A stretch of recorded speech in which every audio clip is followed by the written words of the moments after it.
ফ্রিতে ঘুরে এলাম এত সুন্দর একটি প্লেস থেকে। ও মাই গড, কিভাবে সম্ভব এত সুন্দর আর রিফ্রেশিং একটা প্লেস, তাও আবার একদমই ফ্রিতে ঘুরবো। আজকের ভিডিওর মাঝে তোমাদেরকে দিব এমন একটি টিপস, যেই ট্রিক্স কাজে লাগিয়ে তোমরা ঘুরে আসতে পারবে একদমই ফ্রিতে। সো সেই টিপসটি জানতে হলে অবশ্যই দেখতে হবে ফুল ব্লগটি। হ্যালো এভরিওয়ান, আসসালামু আলাইকুম, welcome back to my another blog. কাছে কিংবা দূরে, দেশ এবং দেশের বাইরে যে যেখান থেকেই আমার আজকের ব্লগটি দেখছো, আশা করছি সবাই অনেক বেশি ভালো আছো। আলহামদুলিল্লাহ, আল্লাহর অশেষ রহমতে এবং তোমাদের সকলের দোয়ায় আমরাও ভালো আছি। ভিডিওতে একটি লাইক দিয়ে সম্পূর্ণ ভিডিওটি কন্টিনিউ করার অনুরোধ জানাচ্ছি।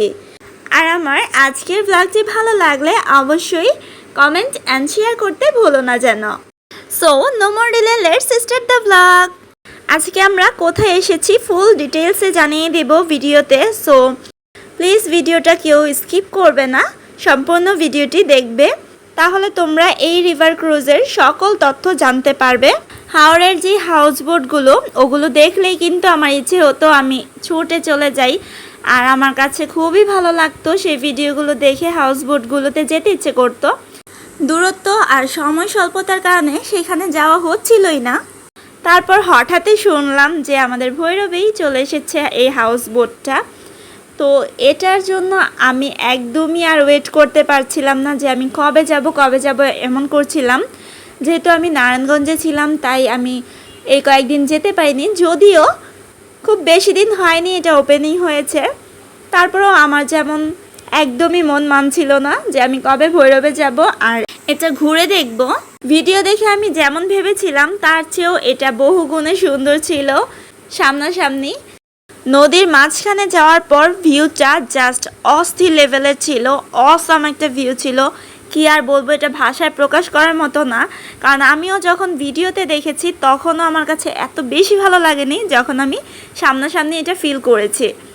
মানে সামনে থেকে এই জিনিসটা ফিল করা আসলে অনেক বেশি সুন্দর ছিল মুহূর্তটা। ফার্স্টে তো একটু ভয় পাচ্ছিলাম, তো ও আমাকে সাহস জোগাচ্ছিল, আর সাবাও ভয় পাচ্ছিল, সাবাকে আবার আমি সাহস জোগাচ্ছিলাম। যদিও আমি ভয় পাচ্ছি, কিন্তু ওকে তো বোঝানো যাবে না, তাই সাবাকে আমি অনেক কিছু বলেই সাহস জোগাচ্ছিলাম। কিন্তু এটা যখন চালু করা হয় আর মাঝ নদীতে যায়, তখনকার ভিউ দেখে আমরা তো একদমই ফিদা হয়ে যাই। এতটা স্নিগ্ধ, মন মাতানো, ভুবন ভোলানো একটা ভিউ ছিল যে আমাদের মন থেকে সব ধরনের ভয় কেটে গিয়েছিল। আমরা তো জাস্ট তাকে দেখছিলাম আর সময়টাকে অনেক বেশি উপভোগ করছিলাম। খুবই নাইস একটা ফিলিংস ছিল। আমাদের সবার কাছে সময়টা এত বেশি ভালো লাগছিল যে কি আর বলবো। সবাই অনেক বেশি উপভোগ করেছি সময়টা, আর খুবই শান্তি লেগেছে। এত সুন্দর শান্তির একটা জায়গায় গিয়ে মানে মন প্রাণ একদম ভরে গেছে আমাদের। এবার চলো তোমাদেরকে ডিটেলস জানিয়ে দেই।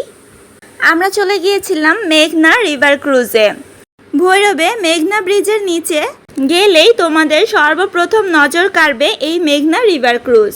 ভৈরবের জনগণ বিকেলবেলা ঘুরতে ঘুরতে যখন মেঘনা ব্রিজের নিচে চলে যাবে, তখন ফ্রিতেই মুক্ত হাওয়া খাওয়ার পাশাপাশি তোমরা দেখতে পারবে এত সুন্দর একটা হাউস বোট।